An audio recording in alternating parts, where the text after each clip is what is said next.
Man, thank goodness.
Welcome to the Hex Late Show. It's 43 OG here for another week of discussions relating to Hex, Hex Contract, Richard Hart, Pulse Chain, Pulse X, Hedron, ICOSA, Maximus, you name it. If it's related to Hex, we're talking about it. Let me bring up the guys. I've got Jexer at the back and I've got Blue Bum here. Hey, how are you guys? Hey Good, guys. good.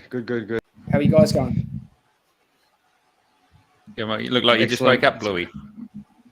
Yeah, I did. I was kind of, but I did wake up. I wasn't sure whether I was going to. It's like 4:30 a.m. over here. Good job. Are you still in Vegas? No, I'm in LA. Oh, nice. Just yes, sorting a few passports and other issues. Yep. So Vegas, that's all done and dusted. There's no more events going now, or Done and dusted. I think Sammy might be leaving today, and Ty might be leaving today. They might be leaving together, and most people, have it's done and dusted. It's pretty awesome, hey. Yeah, all the things I've seen on Twitter and everything. Seems like it was a pretty good event. It came together really well, and I don't know if you've seen KG's little video that he threw up on Twitter.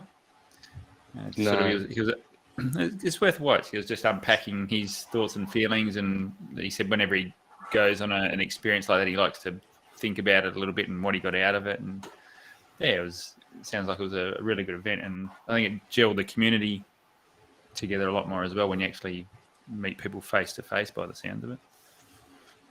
I've got some photos. Yeah, it's very different meeting people face to face. Yeah, I've got some photos that Sammy sent through, so I might just throw them up and from the people that she met while she was. Can you guys see that? Black screen for me, but mine always does weird stuff. All right, here we go. Yeah. No. No, that's all good. Yeah, that's all good. Yeah, we can see that. Yep. So I don't know exactly who all the Sammys in the pictures. So if you guys know who these Hexicans are, or Pulsicans, I should say, yell out.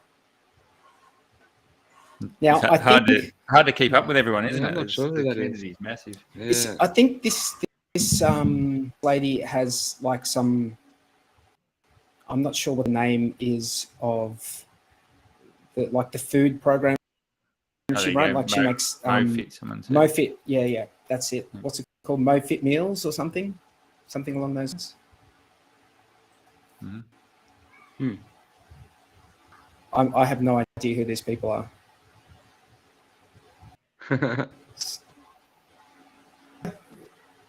Yeah, I can't remember everyone's names. Yeah. What a lovely group of Fred, ladies. and that's Okay. Yep. Oh, that's Tori, is it, or Jory. Jory? That's right. Yeah. Yeah, and I can't remember the other woman's name. Oh man, I didn't get We anyone's need name. Sammy. Yeah, it's Yeah. hard when it's big group things like that, isn't it?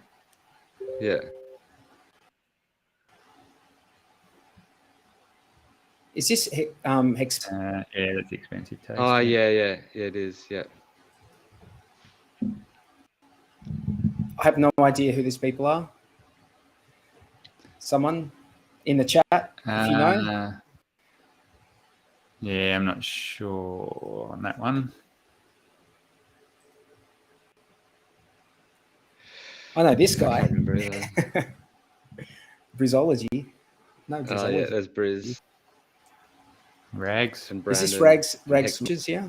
Yeah, Hex Rags Monkey, okay. Witches. Yeah, and Hex Monkey.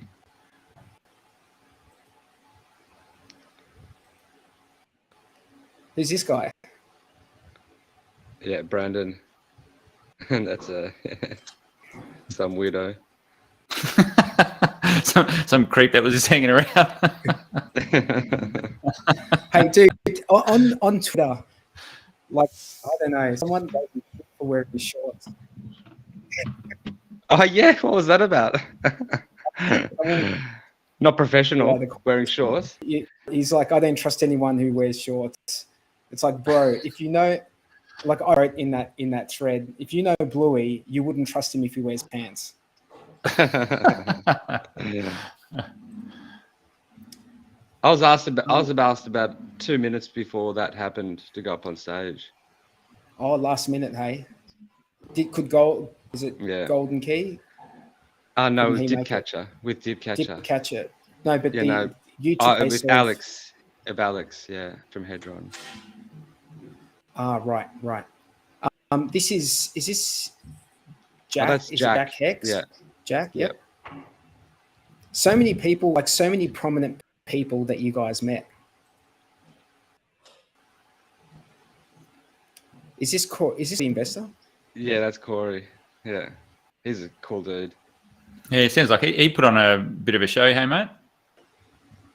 He did, yeah. That was awesome actually at the Power City thing. Like Freddie got up and rapped, and there was another guy. Oh, I can't remember his name, but he was amazing. He did the last song, which was like the Pulse anthem, and I met him at the last. It's so funny because I met him at the last meetup. I can't remember his name now, but he was so unassuming. And this, and then at this meetup, he jumps up on stage and is just rocking out this rap song. I'm trying to think who that one is. If it's Maddie Allen. That's Maddie, yeah. Yeah. He's got the gold Pulse logo there. Now you can hardly tell, but this is RG3, Captain RG there. Oh yeah, that was at the pool party probably. Pool party was probably the best thing, I think. The golf was pretty fun, but it was just bacon. Yeah. How did the Power City shindig go off? That was good. It was fun. Yeah. It's just good whenever there was like a place where all the hexagons could meet up. That was the best, basically. The pool party, Power City thing. Do you know who this is? This seems like someone that I don't know that we probably should know who it is. Yeah, that's Freddie's partner, I think. Oh right, yeah. Is it Mrs. Quotes? Because I've seen Mrs. that. Quotes. I've seen the face in photos, and I'm not sure who this is. Yeah, that seems like. I bet you there's another 1,000 photos that Sammy has in her phone for sure. Yeah, Sammy did well. I'm terrible at photos and videos and all that kind of stuff. Capturing moments. Yeah.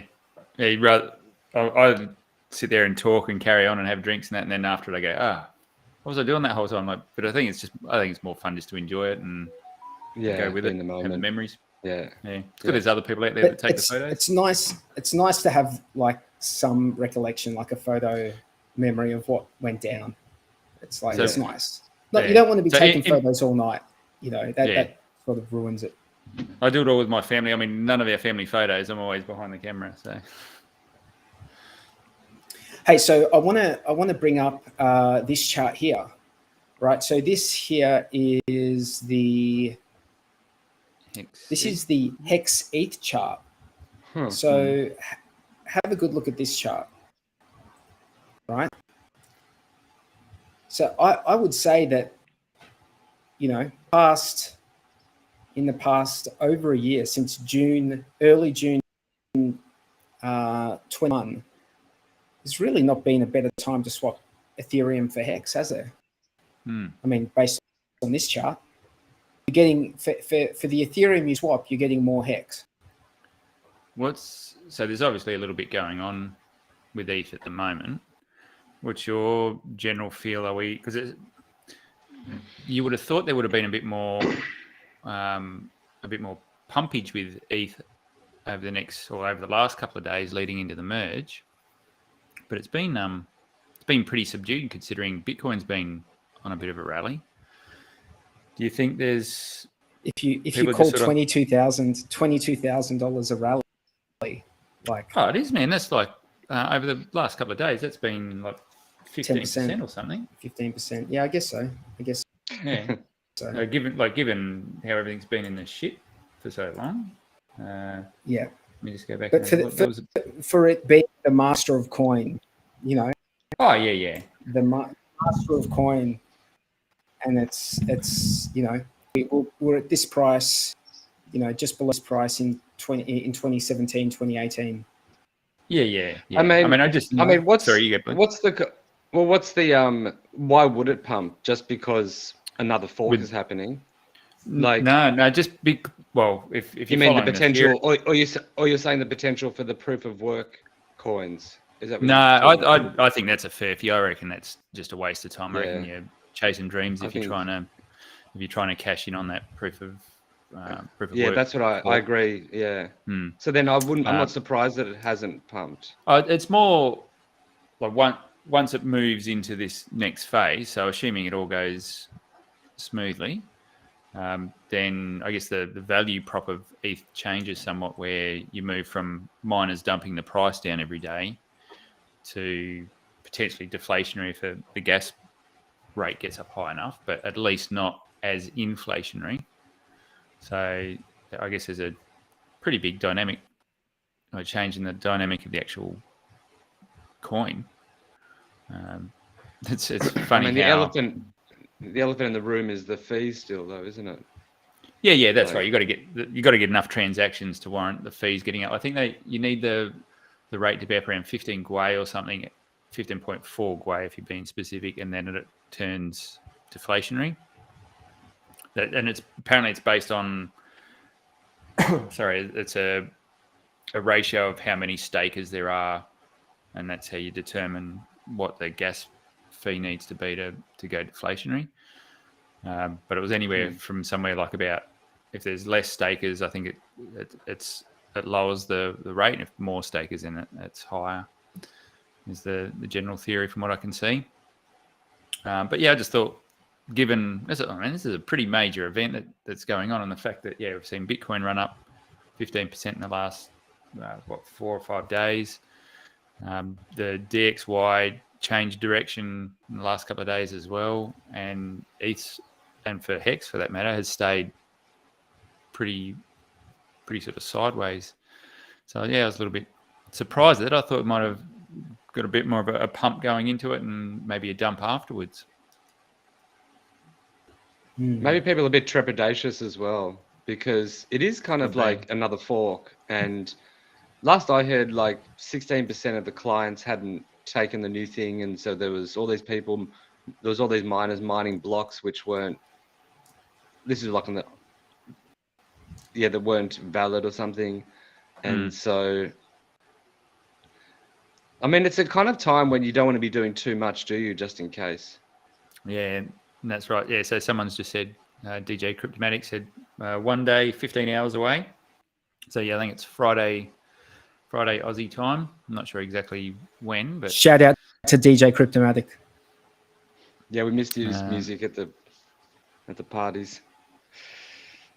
yeah, so it's going to be intriguing to see what happens over the next couple of days. And you should, like, if you're in Hex, you should be rooting for it to go very, very smoothly. And like, I don't think it's an us or them thing between Pulse and ETH, and ETH getting to proof of the stake first or anything like that. I think anything that advances the technology and improves our user experience adds value to what we already hold. So I hope it goes really, really smoothly, to be honest. Yeah, big time. It's like a test almost in a way, isn't it? Of what's like the whole. I mean, it'd be interesting if they do the proof of work with the whole system state. It would be good. That is like a literal test of what. That is, that'll be interesting just from an observation point of view to see what breaks, what teams go across and support. Doesn't sound like they're ready for it though, does it? It sounds. I think they're cobbling it together at the last minute for the proof of work chain. I think they're just going to fork it and just see what happens, really. Yeah. I saw one podcast where they thought it might even just be a side chain they might do, like another EVM compatible kind of thing. But you couldn't do that with the taking the state, though, could you? I don't know. That'd be. You couldn't report back to main chain. Well, they want that. I mean, the whole value proposition would be taking the whole state. Yeah. I don't think they'd do it if they. No. We might as well just start a whole. But like like these other side chains like Poly and or Polymatic. Yeah. Or Matic or whatever. Yeah. Yeah, I think than actually forking. Yeah, that's right. Yeah. I think for what Hex was doing, it was important to fork the state so you could take all of the Hex across with it. But I don't know if the miners really care what goes along with it. They just want to be able to keep earning their fees by the sounds of it. Yeah. But they should care.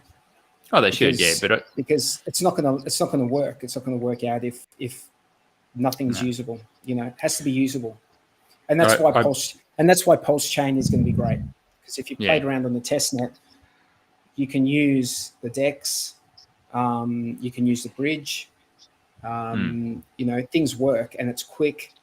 And if you haven't, you can actually go. If anyone's watching and they don't know, you can use your current accounts and just change in MetaMask. You can go change the network over to Pulse Chain. You can get the details from is it pulsechain.com? I think if you go to Pulse X, you can automatically connect to the chain from there. Oh, right. You can import the network settings. Yeah. Yeah, it'll actually pop up and ask you to do it. So, do we still think 2022? I mean, we're. In a private group that we're having a chat with the other day, there was 3 of us on the panel, and I was probably the most pessimistic. I said, I reckon we're going to be waiting until early next year. Happy to be proven wrong. If it comes a bit earlier, yeah, all for it. Yeah. Oh, I've got a question for you, Jexa. So, am I right in saying that Liquid Loans has worked out the oracle that they're using, and the oracle is going to be called Teller? Yep. Yeah. So Teller's been around for a number of years. Operates on the ETH chain, on the Harmony network, and on Poly, on Matic. Yeah. And they'll be supporting Pulse Chain, obviously. Yeah. No, they're dead keen, man. Yeah, they're a really, really good team. Nice team. They were, from the moment we started discussions with those guys, they were, they know of Richard and they understand the history there and the feeling through the wider space. But they were happy to come across. And let's face it, they're up against this juggernaut of Chainlink. So anything that helps grow their protocol, they want to be a part of as well, and they want to be multi-chain. And there's a lot of other teams that just want to stick in their lane on ETH and don't want to go across to other chains and things like that. But we're finding more and more now that they want to be multi-chain. But these guys were super keen to help out. Already launched the Oracle contract on testnet. And you would have seen, if you've been paying attention to Jesse's tweets, a tweet came out yesterday where now the bridge, you can actually bridge over from Rinkeby. You can bridge Teller tributes, so TRB tokens, across to the testnet. And that's not something, so here's something that people may not understand. So I thought with the bridge, it would be a simple case of if you had a token on Ethereum, and you wanted to bring it across, you would just send it to the bridge and there'd be some sort of process that would generate the new token for you on the Pulse chain side. And that's not the case. Like every token that wants to be bridged across, the team have to manually set that up. So they've got to enable it in the bridge and make sure that the token on the other side gets generated. So so the Teller guys have been working with the guys that have been doing the bridge on Pulse chain, and they've enabled all that. So now that comes across. And the reason for doing that is we want to, what makes Oracles secure is a number of different things. So it's where they get their data from, how decentralized they are, how open to manipulation they are, but also how much does it cost if you wanted to attack that network. So it's important to bring the value that Teller have already built across these other chains and bring that across to Pulse chain. And the simple thing you could have done is just relaunch new tokens on Pulse chain, Pulse TRB or whatever you wanted to call it. But then you've got to build all the value back into the network, and they've got existing reporters that hold TRB and all that sort of stuff. So you really want to bring all those guys along for the ride, and it does two things. It means now they've got all these reporters running that they can now point towards Pulse chain and make more money if you're a reporter. But it also means you're introducing those guys that are already operating on other chains to, okay, come across and have a look at Pulse chain. And yeah, you can point your reporter here and make some money, but you can also see that you've got all your own shit on the chain as well, and you can actually use it. So I think it's from an awareness point of view and bringing people across, I think that was a massive win. I think it's been understated in the community. So how does their token work? Like if you have a server and you want to give a price feed, you can earn this token by doing that or something, or? Yeah, so there's okay, we'll have a quick chat about it. In essence, if I want a price feed of something, I let it be known through a contract that I want the price feed of Pulse in USD, and the protocol builds up a little bucket where if someone reports that price, they can get the fees that are tipped into that bucket. Or me as a protocol operator, let's say I want to reward someone to report the price more frequently, I can send Teller tributes to this bucket more frequently or more of it, and that will encourage the reporters to more frequently send price updates to the chain. So it's pretty competitive. You've got a number of different reporters that will be, as soon as that bucket fills up and the fees in that bucket outweigh any gas costs, they'll report so they can get those fees. So they're just constantly sniping for fees across all different price feeds. And this is one of the other reasons why it was important to bring the Teller tokens across, is there's a dispute mechanism. So if someone misreports a price feed, the other either me as a protocol operator or one of the other reporters can flag that there's a discrepancy there and put it into a dispute mode. So then there's a whole governance process around how the dispute is handled and things like that. And that costs, so a reporter has a stake that he holds in TRB, and if he misreports something, that stake is at risk. So there's a monetary incentive there for them to remain honest. And so, in a nutshell, that's sort of what it works. But it's a And where do big they win. Mm-hmm. where do they get their price feeds from? Yeah, so that's the thing that people don't realize we need more of in Pulse Chain.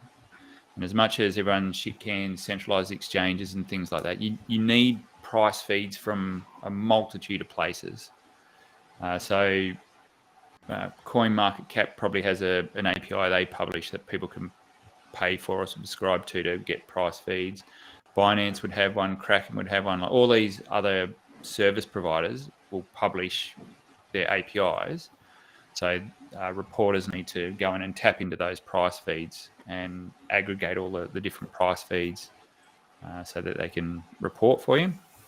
So it's in an ecosystem where you're dealing with US price feeds, you need as many of those price feeds as possible to give you more redundancy and resiliency in the chain. Ethereum has all that in spades. Pulse Chain has to build all that up. But that's what this is all about. All the teams are starting to realize that and starting to do that. I know of another team that's working on another important component, which I won't say anything more about tonight, but and this is all off-chain stuff. So this is off-chain stuff that people are bringing to the network, which is really, we need it all. So yeah, it'll evolve over time. And the good thing is that in the background, all these teams that you see building things, they're all working together. They're all got a reliance on similar services. So it'll all come through with time. What I hope we get right is we've got the benefit of hindsight. So a lot of the stuff that happens on Ethereum now, we're all about decentralization, but then we have services that like Infura that got built and Alchemy that got built, which are highly centralized because everyone that writes an app relies on those guys for talking to RPC nodes. I hope what we can do in Pulse Chain is maybe not replicate that same shit where we build all the same dependencies we have there, where we can do it in a more decentralized way. Yeah, so I'm hoping that we've learned a little bit and we can implement some of those the newer ways of doing things and disregard some of the shitty ways that have just evolved. It's funny, you start off decentralized, but then you end up gravitating back to having very centralized components. Well, that's the thing. Like with those oracles, like you'd imagine, okay, they find the cheapest API they can get away with to give the price feed to get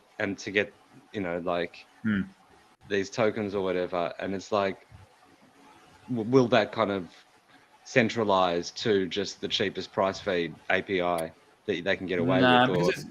No, I mean, when you say cheapest, like you've got PulseX, you can pull price feeds from there, and that doesn't cost anything.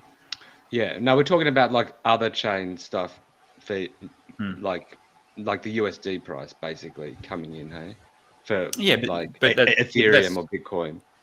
Yeah. So you can pull it from all various places, and you're right. If you ask for a premium price feed, so you've got some exotic thing that you want a price feed on, and that means a reporter has to subscribe to, I don't know, Bloomberg or something to get a specific value, then obviously there's costs associated. Yeah. But in a lot of the stuff in blockchain, on Ethereum, you can get a lot of that for free. There's a lot of paid things as well. And if you're paying for an API but you're reporting to hundreds of different price feeds, then it probably makes financial sense for you to do that. So you're right. We've just got to see how all that plays out. But that's what happens when you build a brand new network. We've got a few of those things we've got to get in place. Am I right in thinking that like one of the major price feeds that you need is like a US dollar price feed? Is that what you need? Yeah. Pulse USD would be, I think, one of the handier ones. But like I said, as soon as a bridged in stable comes in, USDC's bridged in, PulseX will deliver that price feed. Now, do you want to rely? Safe? Will it be safe to bridge in USDC? Do you think? Will it be safe to bridge that in, given their actions in the last couple of months and how they go about it? It's bridged in. Yeah, it can always be bridged. So it can always be cryptographically bridged back into Ethereum, and but so they can lock those coins and. I don't think they would do that. It's not like you're doing anything malicious. Like you're just because they're really referencing the coins that are locked on the ETH side, so they don't really care too much what's going on the other side of the bridge. I guess that's probably not true. They do care, but as long as let me put something. Let me put something to you. Let's just say that a Tornado Cash is on the Pulse chain, a Tornado Cash equivalent that gets sanctioned, and people are swapping from that into USDC that's been bridged across the Pulse chain, and then they go to bridge it back over. Do you think that they will be looking at things like that as well? Like, if it gets to that stage, man, fuck, we've got bigger problems. Seriously.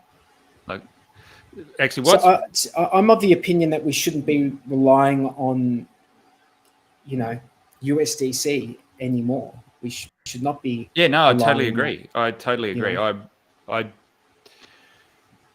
USDC for me has gone the way of Tether. For me, it's like in that same bucket of like. I actually think it's worse than Tether. I think it's worse. It's like stables at either a 10-foot pole. I wouldn't touch it. So Tether, at least they haven't blocked anything. Now their supply is a bit, arguably a bit dodgy. Their backing, but at least they haven't gone and. It's a different type of unreliable. It's still. It's a different type of risk. Yeah, that's true. Yeah. Let's face it. Anything that has counterparty risk is shit. And in terms of a stable coin, I don't like it. Yeah. So I think we're really hoping that liquid loans, the liquid loans stable, can be the go-to stable. Yeah, from a zero counterparty risk one, I think that's got the best chance. Yeah, I know of other because things it's going collateralized. We know it's cryptographic. Like we can we know that it's collateralized with Pulse. We know it's got Pulse backing it. Yep. So that's where with those other ones, Tether and USDC, you are assuming we are making the assumption that they're holding those dollars in a bank account somewhere or in a safe. That's the assumption we're making. Yeah. And I think to me that's the risk of that is that's not really the risk for me. Like True USD, BUSD, which is Paxos, and USDC. True USD seems like a decent one. Yeah, I've just tried that out actually. Yeah, so they've all got, assuming you believe the auditors and you trust the auditors, they've got good transparency on what assets they hold now and how the redemptions work, and the redemptions are nice and quick and all that sort of stuff. So they, from a assets underpinning the tokens point of view, I'm okay with them. But it's the they can just switch shit off, block things. I know all the tracking that they do on your accounts with something like Elliptic. So there is more of a regulatory risk now than don't have the coins backing the tokens, don't have the dollars backing the tokens issue now. So it's purely regulatory for me. And as soon as that thing happened with Tornado, I was like, okay, I'm moving all of my shit out of USDC to something else. Yep. Smart move. Smart move, man.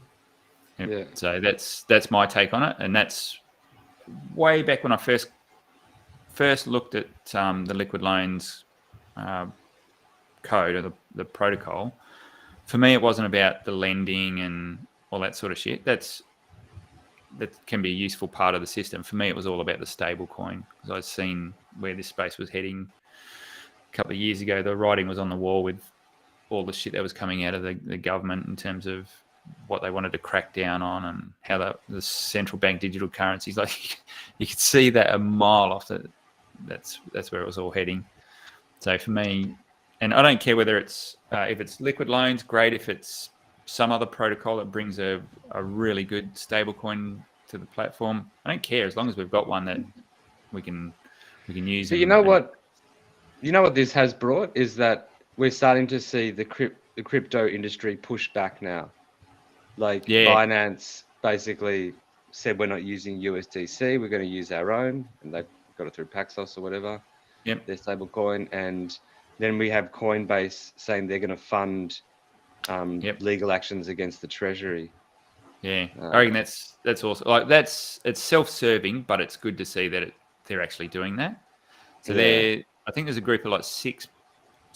I don't know what you call them, defendants or whatever, or I'm not sure the correct legal term, but there's plaintiffs. 6 people plaintiffs. That's the word.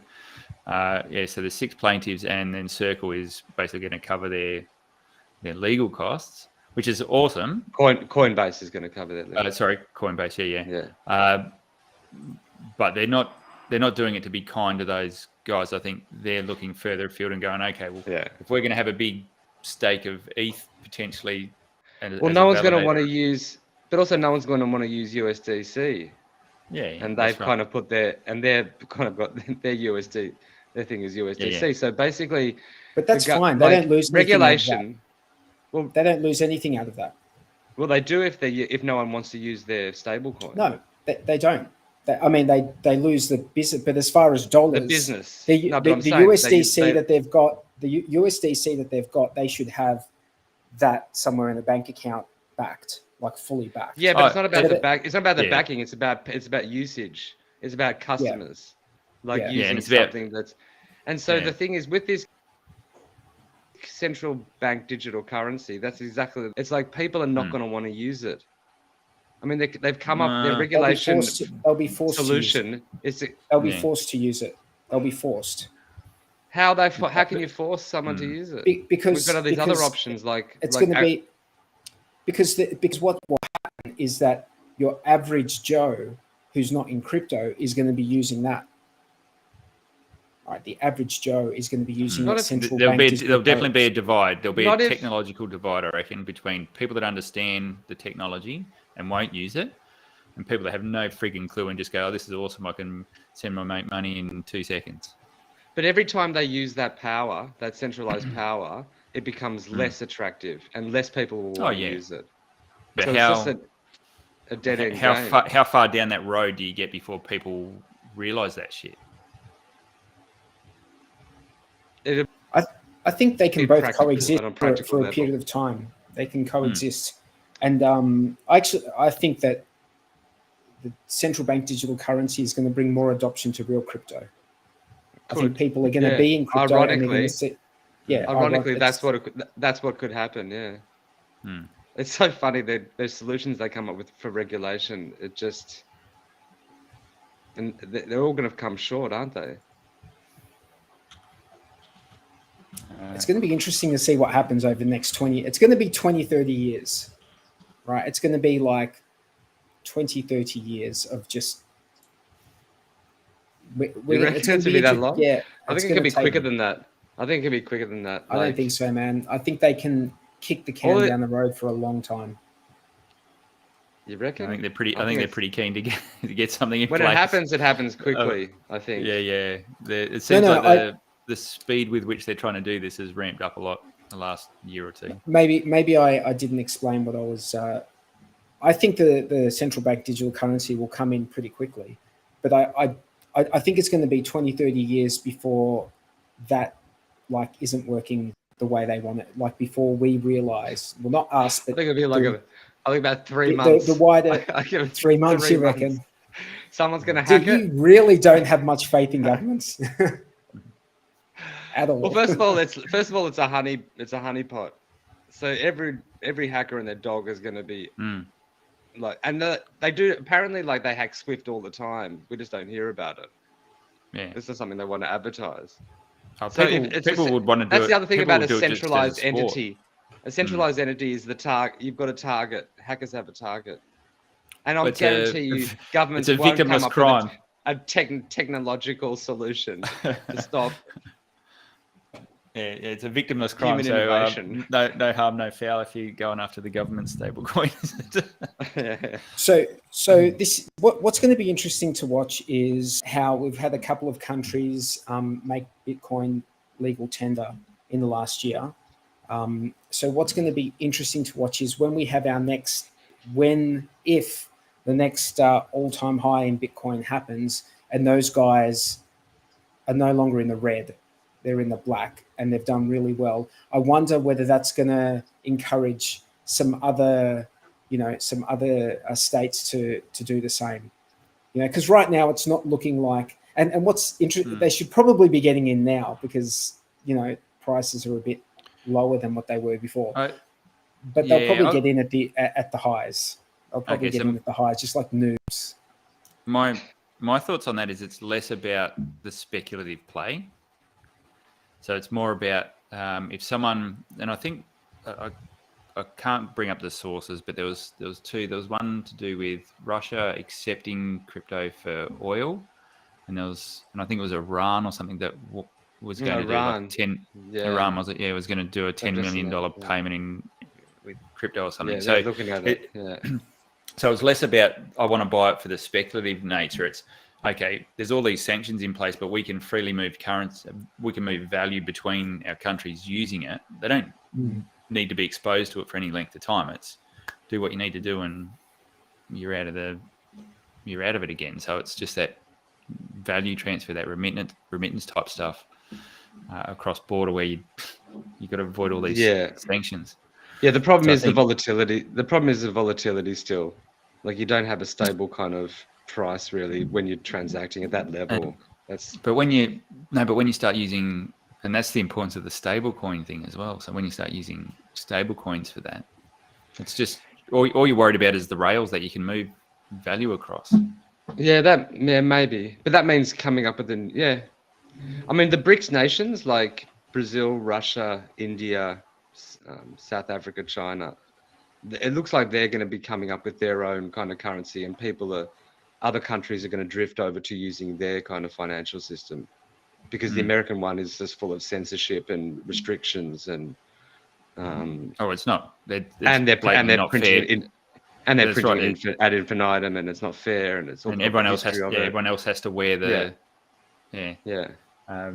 So that's so you've got one country that's printing its money and then buying services off of other countries. So you're basically getting all these services for cents on the dollar, really.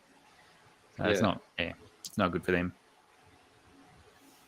So that will change. It'll take a little bit. So maybe the nations, like they're gonna, I think they could come up with a basket of currencies or something like that. But maybe they come up with some sort of. I don't see how they come up with a crypto though, because they still want to have control over all of their stuff. Countries are never going to want to give up control over their money. But that's the thing though. So what we've just seen play out, particularly with Russia and the sanctions, and that basically froze all of their assets of the country. Like once they didn't give a shit. Yeah, but Russia didn't give a shit because that's right. Anyway. Yeah, that's right. Yeah. Well, I'm sure they gave a shit, but and if you were a wealthy they were person, prepared for shit it. just got seized. Yeah. Yeah. But my point is, if you've got an asset, and I think Bitcoin is starting to do this pretty well. If you've got an asset that one country can look at and go, I know no other country can sanction me when I use it. That's pretty damn attractive, because then it removes that trust factor out of it. And that's the problem at the moment, is that there's too much trust built into the US dollar system. So, but that's where it'll be. There's still going to be trust. Use. Like if Iran wants to buy oil from Russia, what will they use? There's still trust. Jexa, because let's say you buy oil from Russia, they send the oil over. They still have to trust that country is going to pay them and send that. Oh yeah, no, that's a different level of trust. But always... you're not trusting the payment rails. Though. You're not. If someone refuses to pay, you can have a scroll. Yeah. It's less. There's less trust involved. There's just like party to party trust. Like with no one in the middle. Yeah, absolutely. So yeah, I think we're witnessing in real time, although that real time is quite slow. We're witnessing that transition from all the fiat systems that have been operational for the last 100 years. Maybe it's going to take a long time for this to play out, but I think we're just watching it happen in real time. Yeah, God knows how long it takes. Maybe we see it in our lifetime. Not sure. Things happen pretty quick in this space. Yeah. And if countries keep doing silly things, it only makes it happen quicker. I think, look, Europe has to do something because they're in a pretty tough spot. They're a pretty tough spot. I'm just noticing while I'm over here. Very tough spot from an energy perspective. I don't know like the detail, but I just know that prices of energy here just skyrocketed over the last couple of years, and now electricity they shoot themselves bills. in the foot. They keep shooting themselves in the foot. They sanction Russia, but they're not actually hurting Russia. They're just like cutting them. They're just like Cutting allowing their own energy prices to explode because they haven't got any other energy sources. They haven't got any plans even. And their plans are all just kind of like this. Their imagination. They have a plan. They announced not long ago in the EU that they're going to phase out all diesel motors by 2035. Now, I'm just like looking around where I am, like everyone's driving a diesel car, and everyone does their work on the I'm in a rural type area, and everyone's like farming the land which run on diesel. So unless there's some like magical technology that's gonna, you're going to be able to retrofit to a 1950s tractor to make that tractor work electric without diesel. And then even when it is electric, where are you getting this electricity from? That's just shot up in price. Yeah. So what's the general feel over there, 43? Like the people, they're sitting there shaking their head, going, "What's their government doing?" Or are they just oblivious? Or people have just got their hands in their hair, just like there's no one to choose from a political perspective.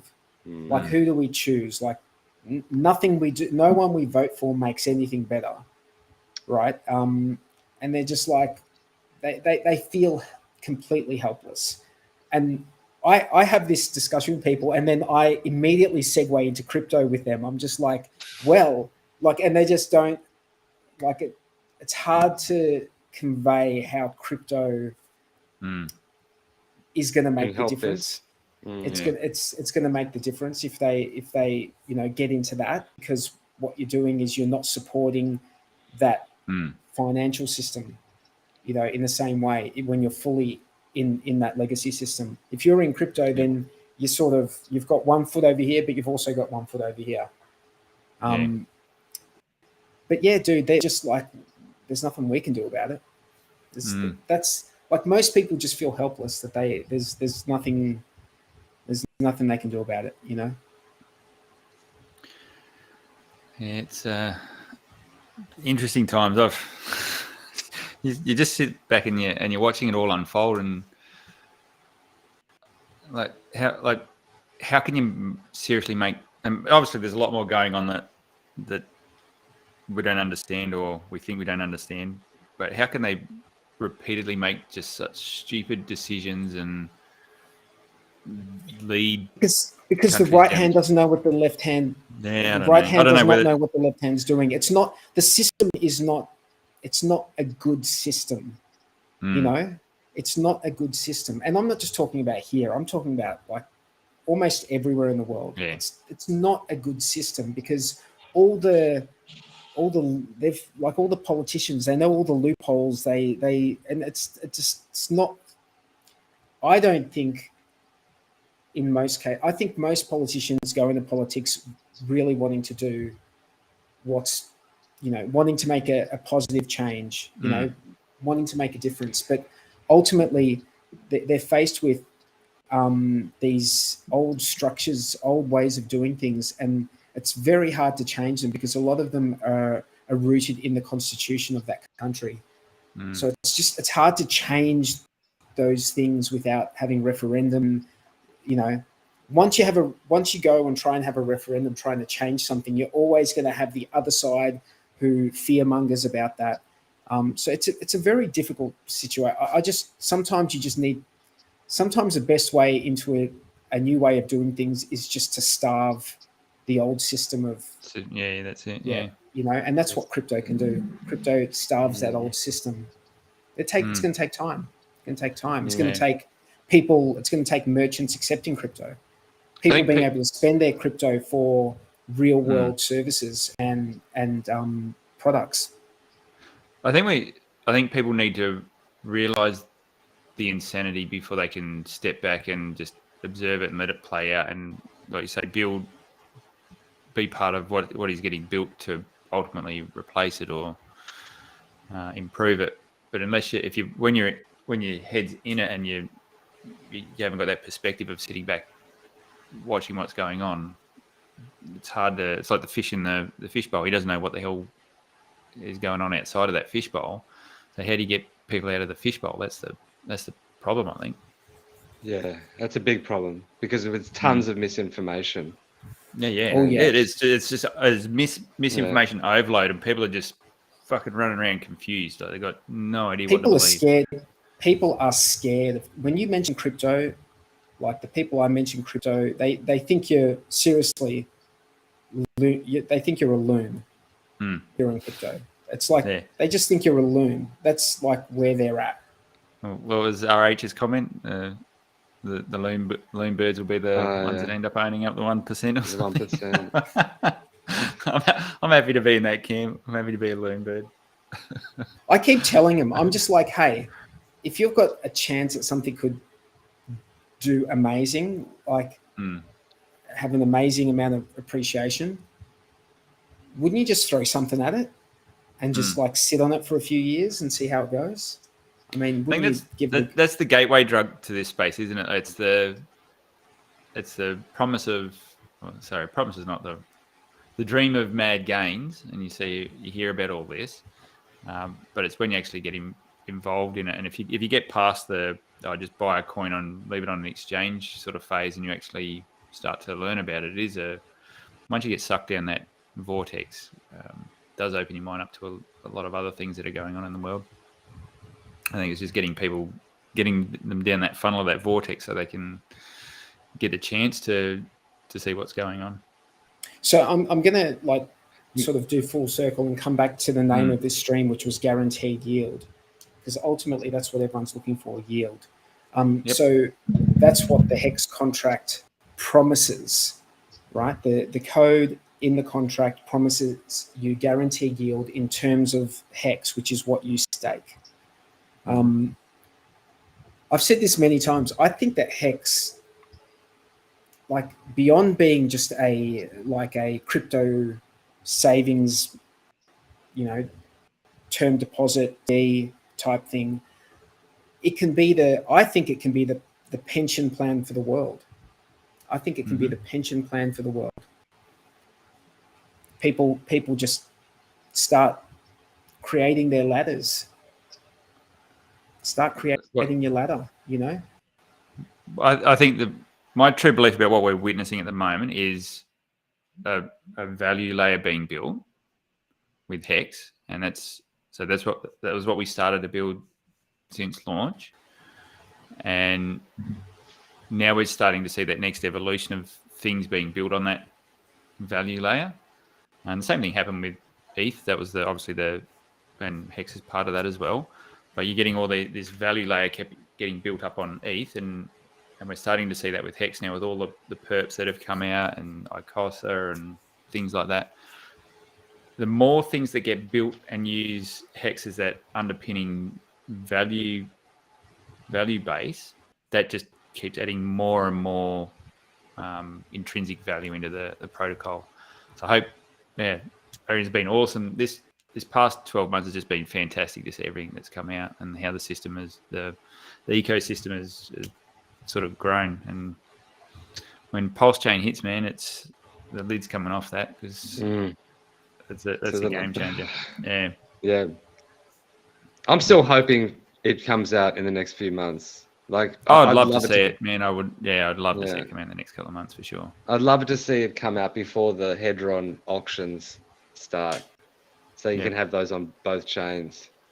Yeah, we've been living in a little bit of a bizarro world. Well, not bizarro world, but we've been given a bit of a gift with ETH fees lately. Like everything we do in Hedron, in Hex, it's very gas intensive to do all this shit.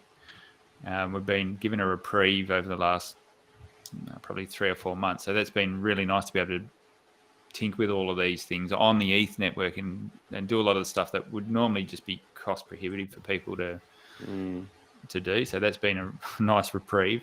And so I think we've got to be grateful that we've had that bit of space to breathe. And I mean, paying 5 Gwei and 6 Gwei for transactions feels luxurious, doesn't it? It does. and it's still a rot, but it feels good. I've been doing a lot on Polygon the last couple of weeks, and pretty much every transaction is a cent, and it feels nice to be on a network where you can actually use things and not worry about the cost of doing the transactions. And I think Pulse is going to be even a lot more cheaper than that. So yeah, it'll just be a bit of a playground, I think. We'll be ending stakes on Ethereum and crying. We'll be crying because of the fees, and then we'll go over the Pulse and end our stakes, and it's going to be like a couple of bucks. Yeah, like a few dollars. Not in even saying that, if you intend to keep your stuff on ETH, and I think everyone should, especially if you lock for 15 years, you've got no damn choice. You probably, while the market's depressed, you probably want to start banking a little bit of ETH as well, just to leave a little bit in your account so that if it does get a little bit silly later on. And that's really the value proposition of these perpetuals. Like it's that. Yeah, it's the hedge. It's the hedge against paying a massive end stake fee. Yeah, I know the guys have been hammering that pretty hard lately with the being a big play. And I guess if you're coming in with smaller amounts, then yeah, for sure. Yep. Yeah. It's not so much for the larger players. Yeah, that's right. Yeah. But I think I should probably unmute myself when I start talking. Hey. Yeah, that helps. I was just saying that for people who have small amounts of Hex, the Maximus contracts are a great option for you because they basically all the costs of end staking are shared. Essentially, those costs are shared between everyone, or someone could just pay it. A big player could just come along and pay it. But essentially what we expect to happen is we expect people to be asked if they want to contribute to a pool to pay for it. And then it wouldn't take much. It wouldn't take much from everyone who's contributing to it. So that's a really good option for people who have smaller amounts they want to stake. You can get into those pools. Do we know how long that the Maximus they're doing something at the moment, the team sacrifice? Do we know? Let me just have a look. I had their stuff a minute ago. It was 21 days, so it's only got like less than 2 weeks probably. So September 27th is when it finishes. 2 weeks. Yeah, and so just a quick while we're on the subject, we might as well run down how they're going. So just in the perps, so the perps are the 1 year, 3 year, 7 year, and 10 year stake pools. So the base one's got nearly 16 mil Hex being pulled into that. Trio, the 3D one, just over 16 mil. Lucky, just over 14 mil. And the most popular one is, which you'd expect, is the 10-year one, Deci, which is just shy of 59 million Hex being put in there now. So we're about halfway, not even halfway through that process. So I think Do we that'll think get the to. Desi? Do you think we could get to the 150 on the Desi? I reckon it will. Yeah, I reckon that it will. sounds like it will. Yeah. Yeah, I think there might be a little bit of a flurry towards the end. Yeah, I think some of the bigger players sit back and they probably wait and see what's happening, and then if they think it's going to get there, then they just start chucking their amounts if they think that they can get to that 150. That 150 is what guarantees the bigger pays better, the maximum bigger pays better bonus. The maximum amount. Yeah. So they've done really well. While we're on the Maximus stuff, so they've over the last 24 hours made some more suggestions and improvements. So they're actually creating a diamond hands contract for each of the pools. So the beauty of coming into these pools is they're gas efficient. The downside is you are not locked. So you get into that. The beauty of the hex stakes is it stops you doing dumb stuff when the price is down, selling or getting out too early. And with these liquid stakes, with the pools that are, I guess, have a liquidity aspect to them, you can sell your tokens whenever you like. So you're not. These derivative tokens are not. They're not locked in the same way the hex. Locked. Yeah, that's right. So with the diamond hands contract, it will lock for the same period as the stake is set. So if you do the base contract, you'll be locked for a year. If you go into the diamond hands contract, if you do trio, 3 years, 7 years for Lucky, and obviously 10 years for Desi. So you'll be. And it's basically that there'll be penalties for people to go early, and those penalties go to the people who held on. Yeah, which in two minds about it. I don't know. Probably some to team. Yeah. No, I don't. One, is it? Yeah, it's sort of like it becomes like a proof of weak hands. Not that it is. Yeah, but it's. But also, you've gone to make this perpetual, which has the added value of having liquidity. Yeah. And then you go and put that into something because it's based on. Basically, other people are going to be giving you the penalties. That's what your thought has to be. That's why the other people are going to lock and then... Or to this whole narrative of save yourself from yourself or whatever, which... I mean, you can still emergency end stake, so it's still... The truth engine is still there. Yeah. So it's an add-on. You don't have to use it. Be interesting to see whether people do or not. I'm in... two minds about it, but hey, some people may genuinely be using this for the gas savings and do want to lock up. The shame of it is you can't lock to get a reward. You can lock in the hopes that other people unlock and you get rewarded. So and I understand totally why it's like that, because where do you get that yield from? It's got to come from somewhere if you're going to do that sort of thing. So it's and you don't want to add another token on it that's going to be a yield token for that. It's getting a bit silly then. So yeah, we're going to see that though. It's not going to take too much time, man. For sure. It's not going to take too much time for people to come up with all sorts of things. So can you stake your HSIs? Can you stake your HSIs? No, not currently, but.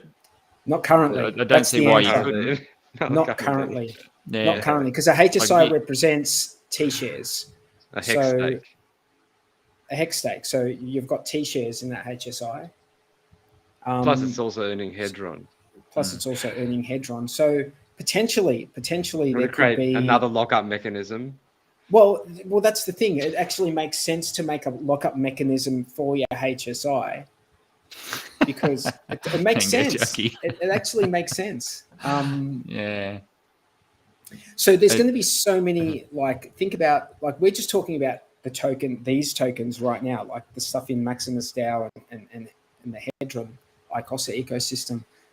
But when Pulse X comes out, and then you've got the incentive token, and there's going to be so much stuff for us to, I don't know if I don't know if I'm going to be able to, get my head around all of them, or if I want to get my head around all of them. Like, I'm sure Brewy will. This is the Brewy's exact gonna- way that. This is exactly what's happened on all the other chains with all the. We create these Lego blocks, so then people start building weird shit with them. That's what's going to happen. That's it. They don't follow the instructions. They start building weird stuff. So hang on, no, Django Monkey, Mango Junkie, Mango Junkie is saying it's stupid. Look, it's only stupid for you because you're in other things. But if you've only got HSIs, maybe that's something that is good for you, But if you've got like all sorts of, if you've got native hex stakes, you've got like ICOSA, you've got Hedron, you've got Maximate, you've got all this other stuff that you're worrying about, then, but if you've only got a HSI, just because, you want to have that flexibility of doing a 15-year stake in a HSI, but then that you don't want to touch it for 10 years or 5 years, you might want to lock it up. I think that's an idea for someone out there to make a contract, because it doesn't have to be Alex who makes that contract. Anyone can make that contract. That might be. I was just trying to think whether you could stake it and get incentive tokens. Who knows? Yeah. Yeah, you'd have to have an incentive. Otherwise, you're just locking up, and there's no. What's the value in that? Just extra extra layers of. Yeah, it is. Of risk, basically. Yeah. I'm sure someone will come with something clever where you can use your HSI as collateral for other lending protocols and things like that, for sure. That's exactly what it lends itself to. So. Yeah, a lending protocol could be interesting, I suppose. Yep. I know. I'm just thinking now, like that. That's actually quite interesting. If you, much like you, but then you get into like. I mean, that's the thing. You end up down that same road. Yeah, and it's kind of like, this is why that Alex invented Hedron, so that that's you could exactly right. Eventually get loans out against the asset. Yeah. It's a bit like Inception, isn't it? Just layer upon layer upon layer. Well, that's it. You get diminishing returns, and you also get like way too much complexity. Complexity, yeah. Yep. Although that means there's a lot of opportunity, because a lot of people are making mistakes as well. Yep. Yeah. So, but as long, going back to what we said, this is all cool stuff that's getting built on that and our base layer of hex. So this is all adding value to the system. It's locking up hex. It's basically locking away hex. That's the value. It locks it up way into the future. So it takes it out of supply, and Yeah.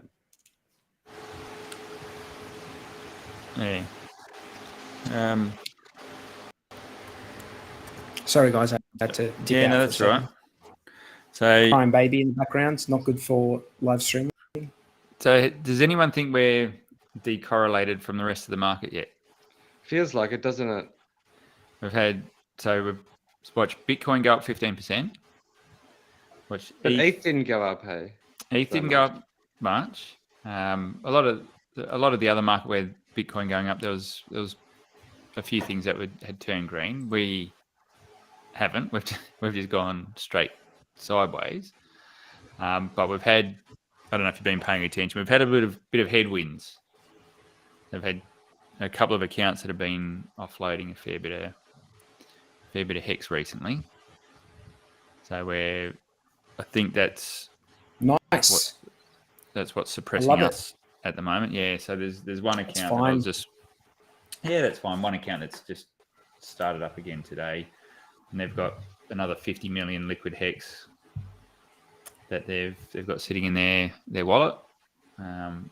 Not sure if they're intent on unloading all of that. They've got one on that one wallet. They've got one other stake, which is 11 million hex pushed out for till 2030. So they're somewhat committed to the system. They've got a pretty decent length stake sitting out there. So it's just going to be interesting to see whether they're, like, when they've had their fill from unloading some of their hex. Hopefully that they decide to not be too greedy, leave a little bit on the table, and that might free up a bit of pressure for us to go up a little bit. We've had 2 pretty big accounts dumping a fair bit of hex, but they've done it in a semi-responsible way. So they haven't just sort of nuked it. They've just been inching out the whole way, and one of them set up a liquidity position as well. Can't remember the range they've done it, but they've done a one-sided liquidity where the price will have to move through their tokens. So I think I don't think they want to. They're not malicious. They're just taking a little bit of profit. So good to see they're doing it at the bottom. Have you been watching Godwale? No, I've seen he done like 5 trillion Hedron stake or something. Yeah, 4.2 trillion. Yeah.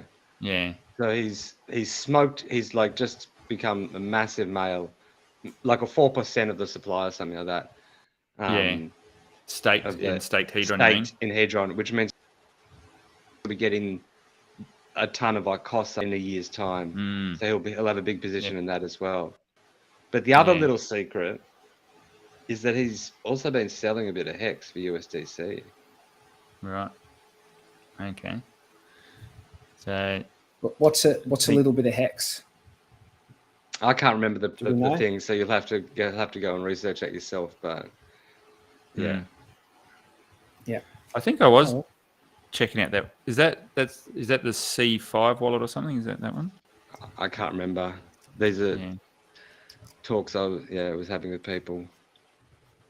So I haven't. I mean, I saw the transactions, but I can't remember his address. Are they one of the biggest holders of hex? Yeah, it's the Godwale that doubled the price back in April. Okay. So, which is quite interesting, hey? They moved at a similar time with Hedron, where he's just like staked an absolute ton of it. Yep. At a similar time wise in terms of after Hex was released, he doubled the price, and at around the same time Hedron is really following the Hex kind of shape as well. It's quite interesting. Yeah. Do you think it might have similar sort of performance then, mate? Well, of course, I'm hoping that. Like, how amazing would that be for all hexagons? Like, I don't know. I think that it has What I'm really interested in is that, like, the OA, the origin address for Hex, has a certain amount of things that they can do. Basically, they can stake Hex, or they can not stake, or they can maybe add liquidity here or there. Yep. But the SA, the source address, and the Hedron deployer have so many tools, so many like levers that they can pull, making HSIs, selling them to Icosa, burning this, that. It's like he can keep funneling, he can keep giving HSIs to the auctions, and that's all burning Hedron, and that burning Hedron is coming out as Icosa. So it's the flow address, that's different to the SAs. The flow address just received. They're 2 different addresses, yeah. Yeah, so that just received anything that was put into the WhatsApp pool. Is that correct? Yes, the Hedron deployer got all of that was put in for WhatsApp. So that's what they call the flow address. Is that right? Yeah. Yeah. So now that's got a pool of assets sitting there that it can do something with as well. It's as big as Maxi Whale. Yep. I'm not sure whether it will mint team. The feeling that it probably will mint team, because I'm going to guess that entity, like it's not the same as money. Like, it is money, but it's more like having a stake in all of these different parts of the ecosystem. I wouldn't be surprised if, like, they already burnt a whole lot of Maxi just as a goodwill gesture. So it'd be interesting to see if they burn for team. But yeah, they have a whole ton of like all sorts of stuff. USDC, DAI. They swapped a lot of into DAI. ETH, Hex, Hedron. You got to cover all those losses that you had in Vegas, mate. Yeah. It's a bit of a dip as well, Hedron. No financial advice. Yeah, I mean that's to be expected after a where is blazing run Hedron like right that. now? Well, it's just 35 zeros, 34. I mean, look, it's a bit of a dip, but from where it was before, like it's still up.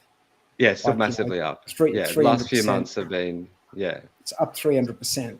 Like and the rest, in the last couple of months. So, do you think we'll see another burst up like that in around the 13th of November? Well, that's the thing. It's got its complete. I mean, Hedron is definitely decorrelated.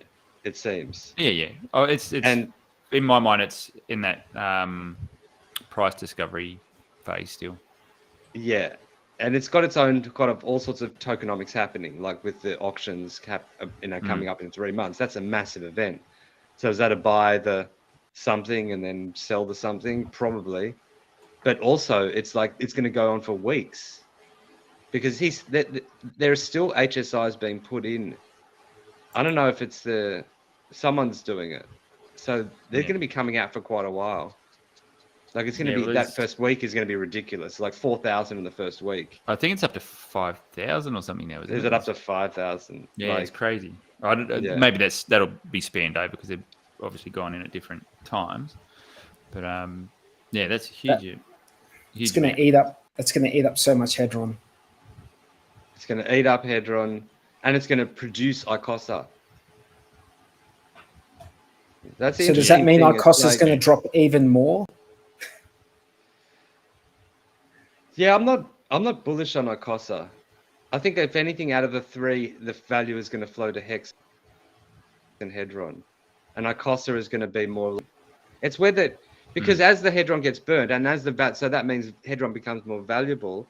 ICOSA is created, and so that's kind of a dampening of that. But it's also like 90% of it's staked at the moment, so it's going to be completely different once people start unstaking their ICOSA and you have it coming out at different times. Yeah. Like all of those smaller people are going to come out at 90 days or whatever. And then at 180 days, a few bigger stakes are going to come out and then continuing on until the year. And I'm just trying to think through what 43 just said. So when all these auctions happen, the Hedron gets burnt. That should put the price pressure on Hedron, you would think, because people are going to use it to snap up the stakes. It mints more ICOSA, but I feel like I'm missing something because where is there a value transfer there? Because that's when they get the stake. That R point though. When they get the stake, they're going to be able to mint that Hedron again. No. People in the pools.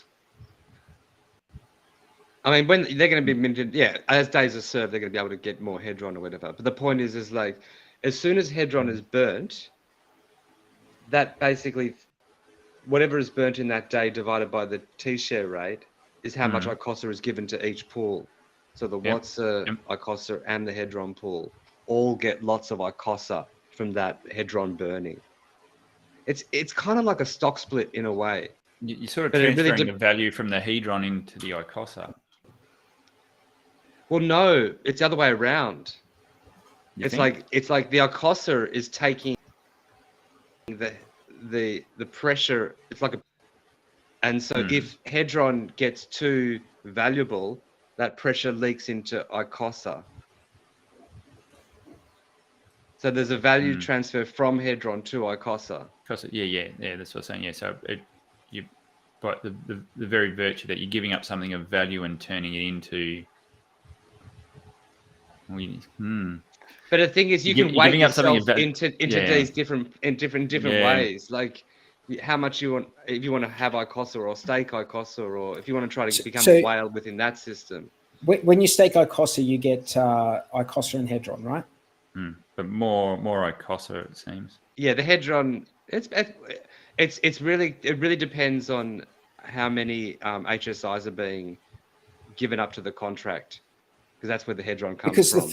the first few days, Yeah, I it was saw massive. that it was massive, and then for the rest of the time, it hasn't even gotten close to how much it was in the first few days. Yeah, because nowhere near as many people are sacrificing their HSIs, because you can just buy the Icosa on market now. Yeah. So I guess the thing will be in 90 days, when you get a heap of hedron burnt, buying back these stakes, and potentially those stakes can get fed back through the system again. Yeah, but I don't think people are not going to be that. I mean, maybe they'll be that dumb, but like I don't think people are going to, like, if you can just buy it off market, you may as well just buy the Icosa off market if that's what you want. Yeah. Like, you wouldn't give away a hex stake again. Just I think to get in early so that you get those, because everyone in early, we all got the hedron if we were staking on Icosa, because we could stake from day one if you did it that way. But now it's like, I think it's going to be mainly fed by the hedron deployer. Yeah. It gets, well, he'll tinker, I imagine. Like if he wants to feed it just to keep it going, then he'll just feed it to keep it going. Or if hedron gets enough of a value that it starts kind of like people start using it how he intended the design of it, then I guess he'll ease off, maybe, or I don't know. Yeah. So I think we're still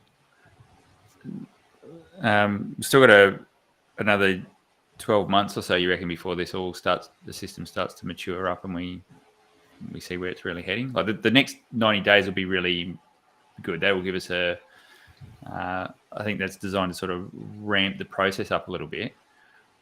It'll be interesting to see how long we can eventually get to when it's worthwhile taking out value in hedron, because that will be the game changer for that system. When it makes sense to take out value in hedron, that's when it just flips to a whole nother level. Yeah. That's what I'm wanting to say. It'll be interesting to see.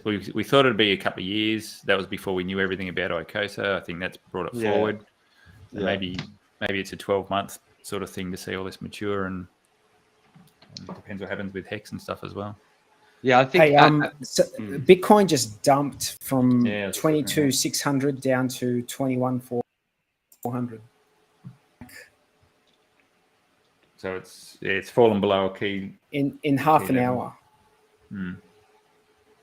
That's a big dump.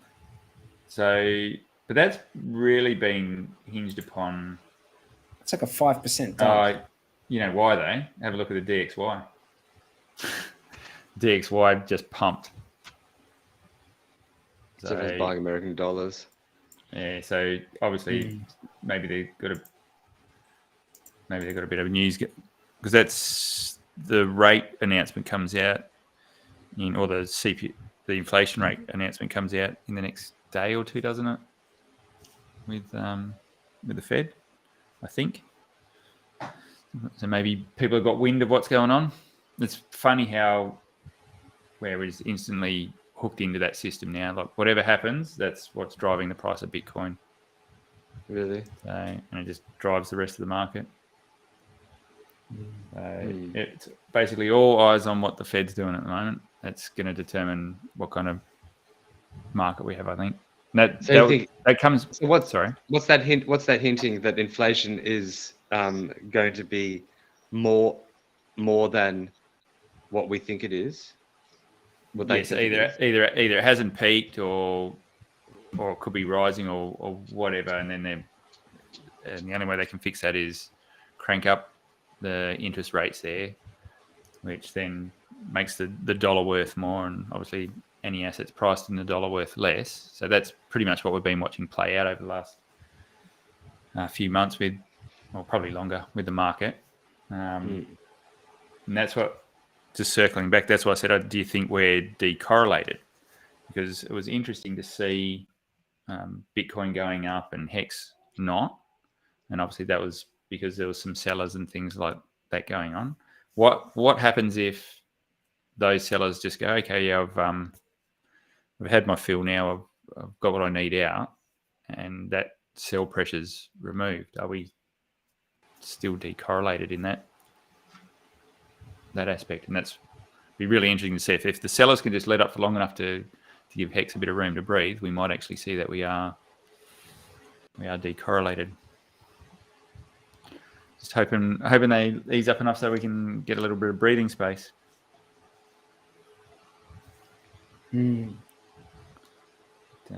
If you just watch the traditional, there's always going to be market sellers. There's always going to be sellers. Oh in yeah, this. there is. There's There's no, sellers. yeah. Oh, there's always going to be sellers in every bloody asset. That's I mean, you just need more people buying than selling. That's all we need. But you know, I think hoping that people don't sell is probably, in my opinion, the wrong focus. We need to focus on you know, spreading the word, and that's why we do this show. We do this show to spread the word about Hex and what an amazing innovation it is in as far as smart contracts go. And if you don't know about it, go to hex.com and start learning. It looks like everything's getting absolutely murdered at the moment. While we're on stream, based off the back of that. So maybe there's some news that's come out about the Fed or something. I'm not sure, but people are saying Hedron's dumping. Maybe we've got the everything drop. Let's have a quick look. Yeah, so everything's getting smashed at the moment. Yep, Hex is dropping. Yep. Oh yeah. Cheap Hex. What's ETH doing? Yeah, it's down 7%. ETH's down 7%. Yeah, so everything's just been blitzed. So I think we're so linked to the broader macro stuff at the moment. It's not funny. Until you start getting some good news there, I think it's going to be hard for the market to go up. Yep. So in the meantime, stake your Hex and earn more Hex. Yeah, get more Hex. If you're going to be sitting on it, you might as well stake it. Yeah. Which is just not going to be selling because of the price. Just stake it. Stake it and get some more, eh? Because someone was saying in the chat earlier on that if you stake for 7 years, you're getting about 30% APY. So 30% APY for 7 years, you know, that's 30% on 30%. For 7 years is 210%, which is a 3x. So 3x. Phil B's just put some metrics in there. So that was just released, was it, Phil? So it's just been made public or something? So it's just 0.2% higher than expected. Yep. Give this dump about 2 or 3 days, a few hours. Yeah, I'm surprised more of it wasn't sort of priced in, but yeah, Bitcoin was actually it had just crossed over a pretty important channel, which was looking pretty good, but it's just been thumped straight back under there now. So yeah, it'd be interesting to see whether it can hold any water there. But yeah, I think we're just tied into the macro. But everyone's saying, I think there's all these other different things going on in our ecosystem at the moment. Someone said weights just pumped, and so there's all these other little free airdrops that you're getting where some of them are doing all right. 83 Gwei right now. Yeah.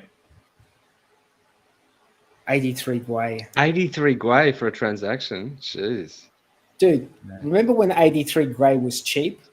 I remember when 83 Gwei was cheap. Yeah, right. You don't remember Waiting for it to get down to 200. To do a transaction. Yeah. Waiting for it to get That's down. what happens when there's people who are racing for the exit right now. Right, everyone. So could this be our capitulation point? Everyone starts getting their paper hands out. Is this the waterfall? You think this is the 11K and pray moment? Don't know.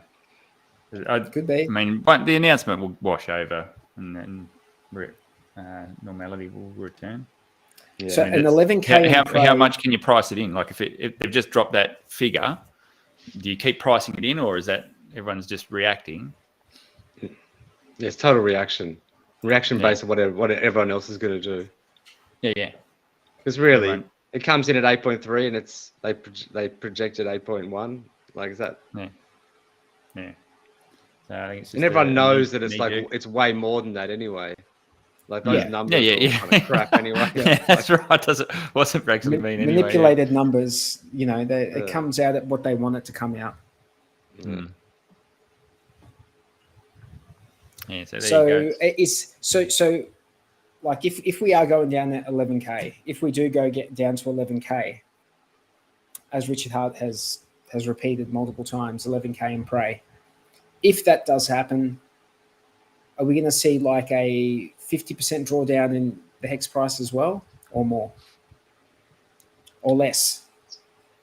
Yeah, I don't know, man. Like that's what I'm saying. Like I was surprised that we weren't moving up at all over the last few days when everything else was going up. So just depends what any of the large wallets choose to do, I guess. If they keep bloody hammering it, not much you can do about that. The buy, what you made a comment that as long as you've got buyers coming in, and there is like the volume of buyers, like the redistribution that's happening in Hex has been awesome over the past 6 months. For every one sell, there's probably 30, 40 buyers coming in and buying it up. So that ratio has been really, really good. It's just the quantity that the people are snapping up is not soaking up all of that, the sell volume. So it's that redistribution, you've got to have it, and it's really good when you get it. It's painful to go through, but once you get that, that's what builds your floor for the next leg up. So it's just just a part of the cycle you go through. all the people buying in at these prices, me included, you don't really want to sell at these prices, do you? You just bought in at these prices, so you want to stake. That's your floor, accumulate some more hex, stake for 7, 10. Say you stake for 7 years, you should maybe triple your hex in that time, and hopefully the price of hex also goes up in the meantime. So it's like win-win, assuming that plays out in that fashion. Yeah. So I'm just looking through the comments, and it seems that everyone's tinkering with all the new stuff that's come out, and I think the bear market boredom's just gotten to everyone, and they're having a crack at everything now. Yep.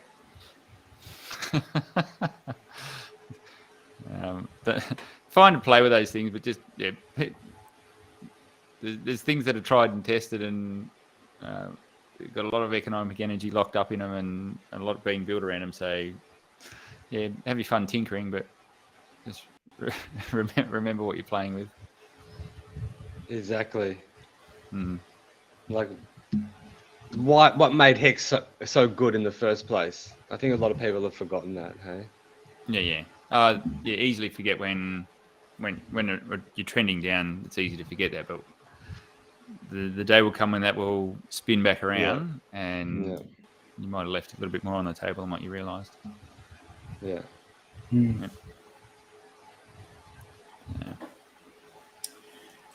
Guys, we've been going for. Oh, where's Tangent? Is he not coming on? Not sure what Well, Tangent's up to. I didn't hear from him. We're an hour and a half in, so I would I assume he's not coming along this week. That's 3 weeks for Tangent. I think he's decided not to do the Hex Late Show anymore. I think he must be giving YouTube a miss, Yeah. Well, ever since he's all deleted his disheartened channel. because his channel got scrubbed. So. Well, I know. Didn't he do another event on the weekend? Oh, really? I'm not sure if it was this weekend or not. It could have been. What time? Can I ask? Like, because here is it in Melbourne? It's 11:15 p.m. Yep. What time is it? Yeah, how many hours difference? 9:15 over here. So we got 3 hours difference. Oh no, 2 hours difference. And where I am, what time is it over here? I'm just slowly watching the sun come up behind Bluey. He got up when it was dark. Yeah.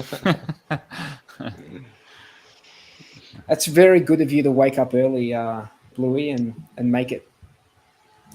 How long are you staying in LA? Do you know? I mean, without doxing your shit. What I'm doing, I think, hopefully just a number of weeks, and I think I want to head back down to Mexico. But I'm not exactly sure. I've got to, I've just got to make. I assume there's a stark difference between the cost in those two places. Yeah. It's pretty expensive here in America, for sure. Yeah. Well, so we definitely don't. Oh, because you've been crashing with other Hexicans and stuff down south anyway, haven't you? No, I've been just staying at hotels, pretty much. Yeah. So, Par Excellence has asked when bitch tits. That's a good question. Oh, yeah, we've kind of dropped that, haven't we? No, we've been doing it. Have we? Yeah.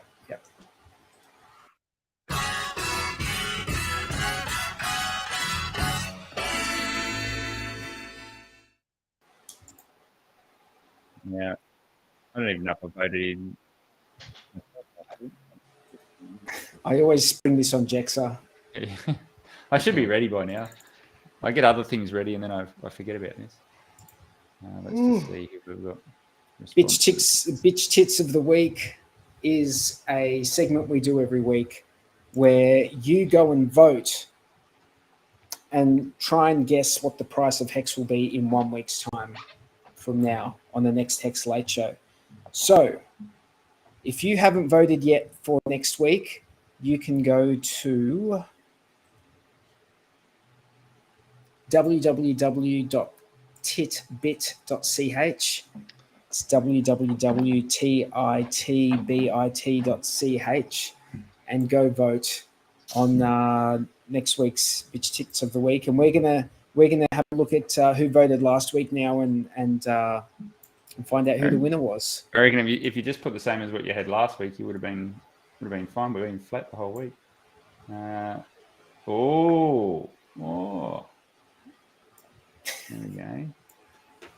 All right, let's go. Now, if I share this, last week it bounced me out every time I tried to share, but let's see what happens.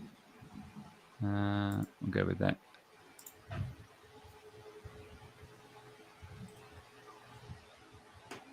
So, you guys are seeing how many people voted? Dingo Wolf. Dingo Wolf got it. I'm frozen on screen, so I don't know whether you guys can you hear me? Yeah, we can. Yeah, I can hear you. Yeah. Dingo Wolf has nearly got it. Bang on. He was like 0.001 off, so he's nailed it. He's knocked Dozer off the championship podium for once. Good stuff. Good Nice stuff, one, Dingo Dingo. Wolf. I don't know if Crypto Crazes, she's getting inside information from Dozer either. You got to be careful those two. We've got a bit of cheating going on there. What has she said? What did she put? That's mini. 0.0322. So everyone was pretty tight grouping this week. I should vote in the thing myself this time, shouldn't I? Do you guys remember when we were doing Bitch Tits of the Week and like we were predicting it was going to be 70s, like it was normal to predict, like because we were going up? Yeah. Remember those? I long for those days. Just looking at I've got the first 10 or so predictions here, and there's quite a wide range. So this is from a while back. 55 cents, 29 cents, 80 cents, 66 cents, 28 cents. So everyone was up around that point. And funnily enough, we were getting a lot more votes at that point in time too. So obviously a lot more interest in what was going on then. Yep. That's what happens. We're definitely in a bear market. Who cares about the price? If we're counting viewership, we're definitely in a bear market. Yeah. So right. Although the people that hang around are the ones that benefit when you can stick through the bear markets. They're the people that come out looking pretty good the next time around. But when we were in the last bear market and we were streaming and we were still in the bear market, when we started streaming, unrecognized, like, between 3 and 8 viewers per show. So our base is, just like the cryptos, our base is a bit higher than where it was last bear market. Yep. So how far into the Hex launch were you doing? So it must have been going for about a year or so when you guys fired up. No, before. We started in about June, July 2020. Really? That was quite early then. Yep. Yeah, right. That's when we started, June, July 2020. We sort of got a bit more serious at the start of 2021. And then we came across to the DS channel. When was that? In 2021, late 2021. We've been here for a little while now. Yep. It was interesting. RH Max had all these T-shirts that he was handing out, and it's like and each had a different year. So this one's like 2020, but they had 2019, 2018, 2017, and it has like what happened in that year. So 2020 was big payday, Nomics top 10 market cap. Oh, I can't do this. Whatever the other one is. Yep. The last one. Oh, Uniswap. But they each have different things that happened in that year, and so you could pick the year that you kind of like found it. That's pretty cool. Yeah. So you were 2020, were you? You were there for day one, were you? No, I only found Hex like in May of 2020. Yeah. And then he started streaming with us in pretty like immediately. July. Yeah. Yeah. You must have been like, who are these two fools on YouTube? I think you put an invitation. You said anyone can come and join, so I just did. And then it was a really weird moment. I just kind of this stranger joining your stream. And you guys are like, who the fuck is this dude? Bro, we were total. I mean, we still are total noobs when it comes to streaming. But when you came on, it might have been our 4th stream. Yeah. And then you just kept coming back. I just kept coming. I just thought I'll come here now. Yeah. When did we reach out to you? I think I reached out to you, Jaxa. It would have been in 2020. It was early on. We've been doing it for a while now, haven't we? Time's just flown. I can't sort of. I'd have to check our Telegram. I'd have to go back through our Telegram chat and see when I actually asked you. Actually, I might do that now. Hey, I'll give us a definitive date. I think most people that I can see in chat, most of those guys would have been on a stream at one point in time as well, wouldn't they? Just looking through there. So we're a pretty active bunch when it comes to getting our mugs on YouTube. If someone's in chat and they want to drop in one week, let us know. So what are you going to say, mate? I was just going to say, hang on, let me just. Let me see. Did I send you a link? There you go. October 2020. That's when you first came on. Yeah, right. And so it launched November 19, 2 years ago, didn't it? Yeah. Bro, that's almost 2 years ago. Just 1 month shy of 2 years ago. Yeah. It doesn't seem like. I mean, it does seem like we've been streaming together for a while, but it doesn't feel like. Mate, when I was pushing it all those stakes for 2 or 3 years and beyond, 2 years in crypto felt like an eternity, and I thought this is insane. Locking something up for 2 years or 3 years, but time's gone very quickly. Hey, that is the ultimate. I mean, look, the contract is the contract, but the ultimately, what the Hex contract is doing is it's keeping you in an ecosystem for this period, for an extended period of time. So, very few other ecosystems have that property. That's one of the amazing things about the meetup is, like, when you're hanging out with all of these other hexagons, like, you're going to be seeing them multiple times in the coming years. Like you've just got this. You've been on this journey, but also you're going on this journey with all of these people, Yeah. and it makes it a very different kind of feeling in the room, when in your conversations with everybody. Yeah. I mean, and that is something that is somewhat unique to Hex, I would say. Yeah, It's somewhat no doubt. unique because if you're a Bitcoiner, no, like Bitcoiners don't lock up their Bitcoin. Well, they do. They give it to Mashinsky. Yeah. Well, how's that community going? I was going to say that Ethereum don't lock up, but they do. They lock up 30. If you want to be a validator, you can lock up. Yes, that's all. To ETH. Mate, there's a lot going on this week. It's going to be, going to be an interesting week. I think you might want to pay a little bit of attention towards the end of this week just to see what happens. Yeah, that's going to be a bit of a game changer for ETH, I think. Are you going to have are you setting up a validator for ETH? Probably not, mate. I've got no real interest in doing it at this point. See what happens. Maybe in the future. At this point, not real. Can't really be bothered with it. Yeah. Too many other things that I'm tinkering with and working on. I definitely want to do Pulse Chain. Definitely. I definitely want to support that network. 100%. Yep. Like I won't be in the top 32. Don't care. Just want to be in there. Want to be in there. I think it's important. That's important. Like, if you can do it, I think you should. I think if you're in crypto and you can run a node, you should do it. You should try and do it. So what kind of different nodes could you run? Because there's like different levels of what you could run, hey?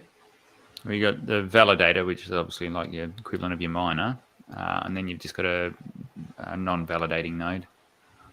So that's just like for a backup, basically, like. Well, so you can connect to your own node and broadcast transactions to the network and things like that. Mm-hmm. So, Day 43 is into all of that sort of stuff where you're running your own nodes and things like that on all the different chains. Yeah. I'm still getting my head around the Ethereum stuff right now. Like it's different. Like I've run Ethereum nodes before, but now like with Beacon Chain and you've like there's an execution layer or there's a consensus layer. It's like the shit's seems it's different to what I'm used to. So I'm just trying. Maybe that'll get simplified after the merge. You would hope. Yeah, I think they're envisaging having thousands and thousands of people running these nodes. So you'd like to think they'd make it reasonably simple, or as simple as they can. Yeah. Takes time though. Takes time. Cool. You know. Yeah. No, I'm excited to see what happens this week. It'll be positive. So all right, quick question. Do we dump our ETH or do we hang on to our ETH?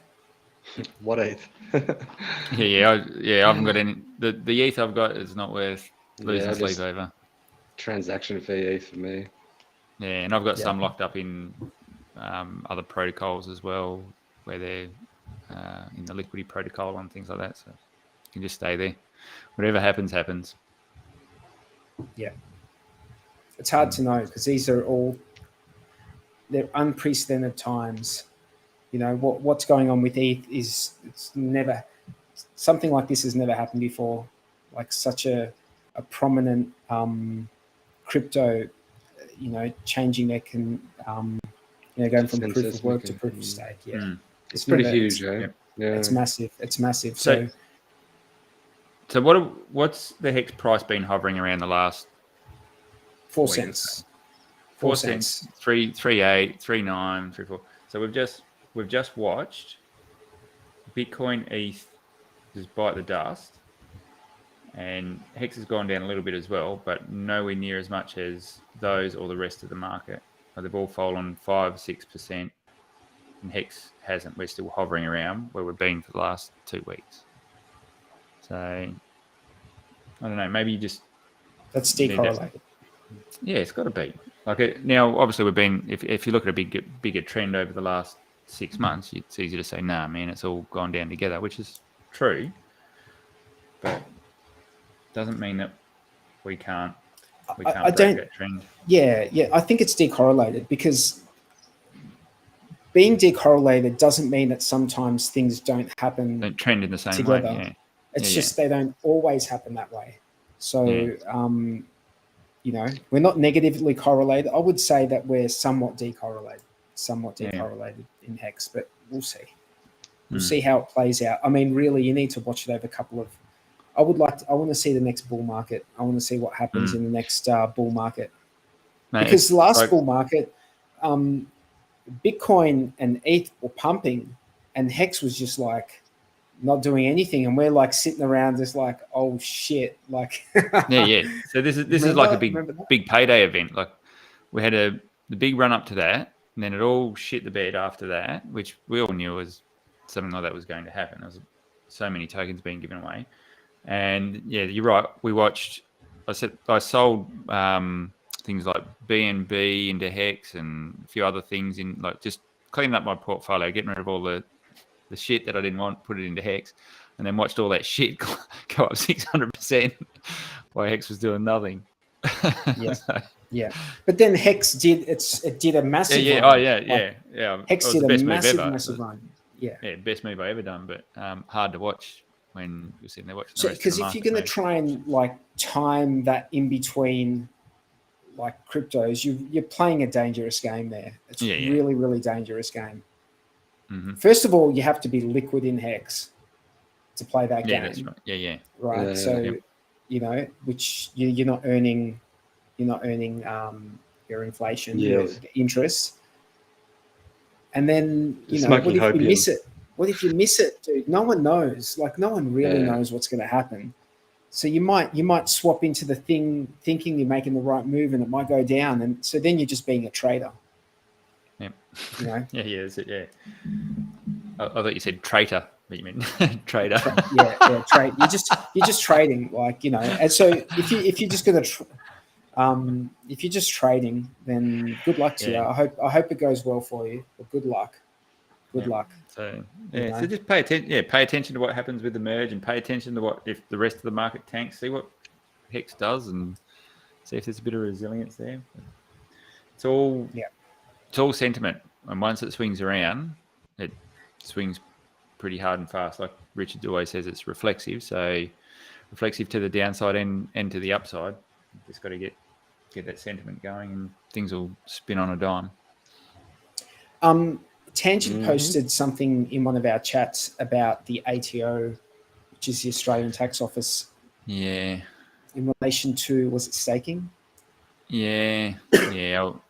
I did see that. I wasn't going to drag that up tonight because it always ends up in a very lengthy discussion about taxation. Just get good advice, guys. That's all I'd say is they put out a lot of guidelines. Everyone can interpret guidelines how they need to. Find someone that's doing it in the right way for you.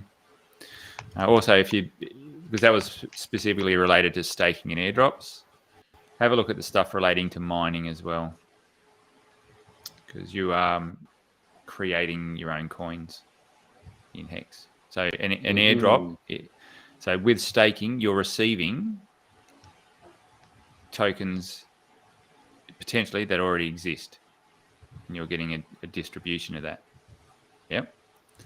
With Hex, you are actually minting them when you end your stake.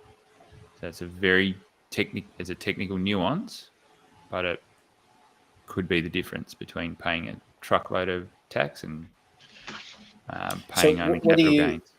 Are you saying that a miner might be treated favorably in comparison to someone who's earning yield for staking?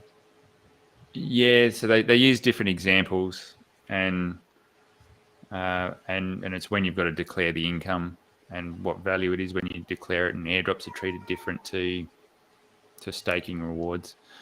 But yeah, just understand whether, because Richard goes to great pains for everyone to understand that you are destroying your coins and you are destroying your hex tokens and reminting new hex tokens, and that technical nuance may be something that you can hang your hat on. Not tax advice. You got to do things how you want to do them, but just don't. It's hard, because it's like they put guidelines out, and you've got to kind of like interpret them. And that's all they are, man. They're just guidelines. Yeah. Everyone can interpret them how they want. Yeah. So, but yeah. Ultimately, they want you to pay tax. So yeah. If you're interpreting those guidelines as, hey, this means I don't have to pay any tax, you're probably not interpreting them right.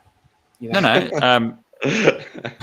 Pay taxes when you're supposed to. Like either is it income or is it paid when you dispose of the assets? You've got to pay your taxes. So the real question, and I know like there are people who get annoyed with this, but we're winding the show up so in a couple of minutes, so we might as well just.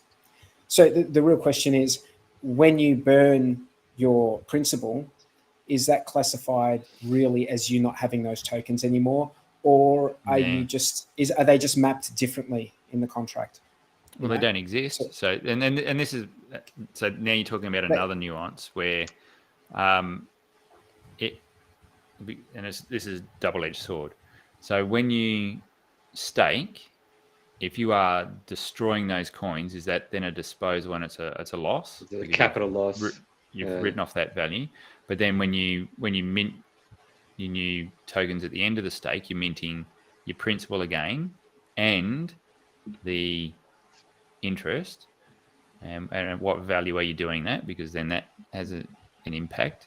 So then that's all a capital gain. But then if you restake it all, then it's all a capital loss. So it can put you in a net neutral position depending on what you're doing as well. So get good advice, guys, but explore the guidelines and don't just take it on face value because they've said you've got to do it one way. Actually take the time and understand how other things are treated with the mining and stuff like that. I'm still a big, like, even though this is not how I've necessarily done anything, but I love the example when we talk about growing fruit, or growing something on a tree. That's a very good. I mean, to me, that's the thing that this is most like. You know, it takes time. You have to commit time to it. You grow something, and just like if you grow apples on a tree, you're a farmer. When you pick those apples, that's not a taxable event, is it?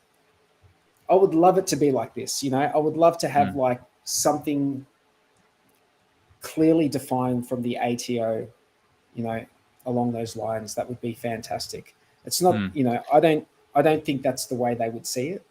But so being hex stakers, we might be primary producers, mate. Quite a few tax benefits come along with being a primary producer. No land tax. That'd be nice.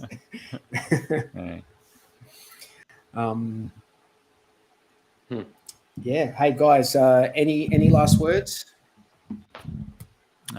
We've been going for almost 2 hours. We're going to tick over 2 hours, and I think we're going to wind it up. Bluey looks like he needs a coffee. I definitely need a coffee. Thanks for getting up and joining us, mate. That was good. Yeah, appreciate it. No last words? No? No, just enjoy the merge. It's going to be fun.